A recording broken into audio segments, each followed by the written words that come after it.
کیا کہ کب ہیں درخت گنبد شہ والا کے سامنے، مجنو کھڑے ہیں خیمہ لیلا۔ السلام علیکم پیارے دوستو، آپ سب کو دین اسلام کے بی کے چینل پہ خوش آمدید۔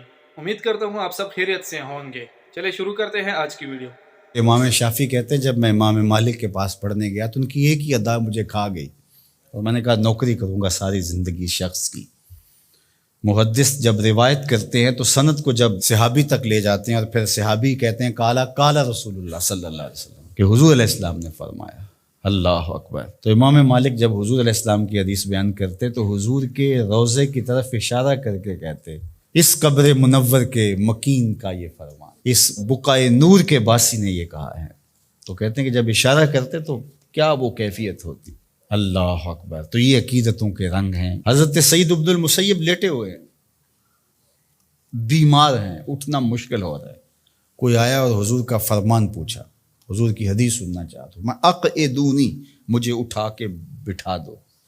تو کہا لیٹے لیٹے بیان کر لیجئے۔ فرمایا انی اکرہ ان احدث حدیث رسول اللہ وانا مستجع، کہا یہ میں گوارا ہی نہیں کرتا کہ حدیث حضور کی بیان کروں اور خود لیٹا رہوں۔ امام مالک کی دہلیز پہ اگر کوئی شخص آتا تھا تو اسے پوچھتے تھے کیا کام ہے، اگر وہ کہتا کہ میں حضور علیہ السلام کی حدیث سننی ہے آپ سے، تو فرماتے کہ پھر تھوڑا انتظار کرنا ہوگا، مجھے غسل کر لینے۔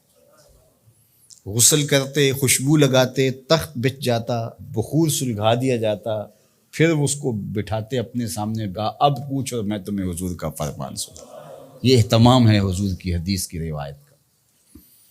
امام بخاری نے صحیح بخاری میں جتنی بھی حدیث روایت کی، ہر حدیث لکھنے سے پہلے غسل کیا ہے، 2 نفل پڑھے ہیں اور پھر حدیث لکھی ہے، ہر حدیث کے ساتھ یہ اہتمام کیا ہے۔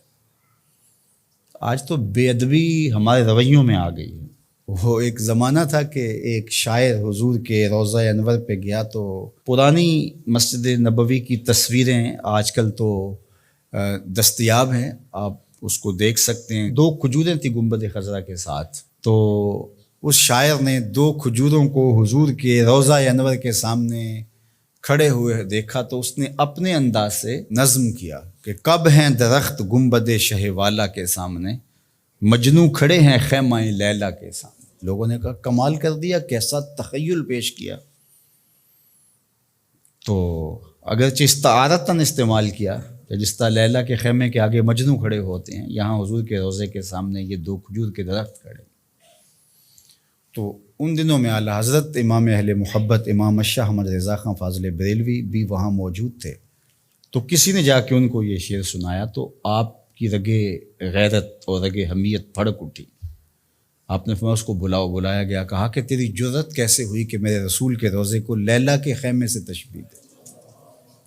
نے کہا حضور میری تو توجہ ادھر نہیں گئی، میں نے تو استعارتاً بات کر دی۔ تو کہا کہ تمہارا پہلا مصرع تو ٹھیک ہے لیکن دوسرے میں اصلاح دیتا ہوں۔ اس نے کہا ارشاد تو آپ نے اصلاح دی۔ اس نے کہا تھا کب ہیں درخت گنبد شہ والا کے سامنے، مجنو کھڑے ہیں خیمہ لیلا کے سامنے۔ تو آپ نے کہا اس کو یوں پڑھو کب ہیں درخت گنبد شہ والا کے سامنے، اور اس نے دوسرا مصرع کہا مجنو کھڑے ہیں خیمہ لیلا کے سامنے۔ تو اعلیٰ حضرت نے فرمایا اس کو یوں پڑھو قدسی کھڑے ہیں عرش معلیٰ کے سامنے، قدسی کھڑے ہیں عرش معلیٰ کے سامنے۔ جی ناظرین، یہ تھی آج کی خوبصورت ویڈیو۔ اگر ویڈیو اچھی لگی ہے تو ویڈیو کو لائک کریں، صدقہ جاریہ سمجھ کر شیئر کریں اور چینل کو سبسکرائب کریں۔ جزاک اللہ۔